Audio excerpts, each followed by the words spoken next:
यार अगर आप यूबीएल का बैंक अकाउंट बनाना चाह रहे हैं और यहाँ पर आपको ओटीपी रिसीव नहीं हो रहा तो भाई यकीन जाने ये वीडियो स्पेशल आपके लिए है।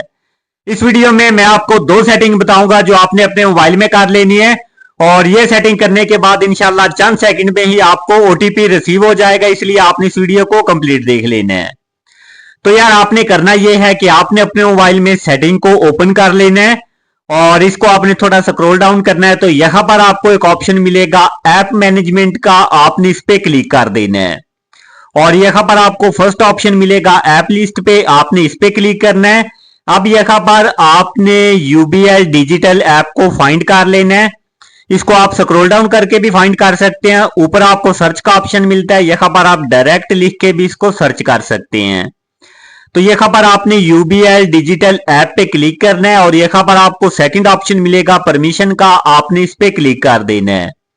अब आपने इसको थोड़ा स्क्रॉल करना है तो यहाँ पर आपको एक ऑप्शन मिलेगा फोन का, आपने इस पे क्लिक करना है। तो जैसे ही मैं इस पे क्लिक करता हूँ यहाँ पर आप देख सकते हैं मेरे मोबाइल में जो इसकी फोन परमिशन है या मैसेज परमिशन है वो ही अलाउ नहीं है।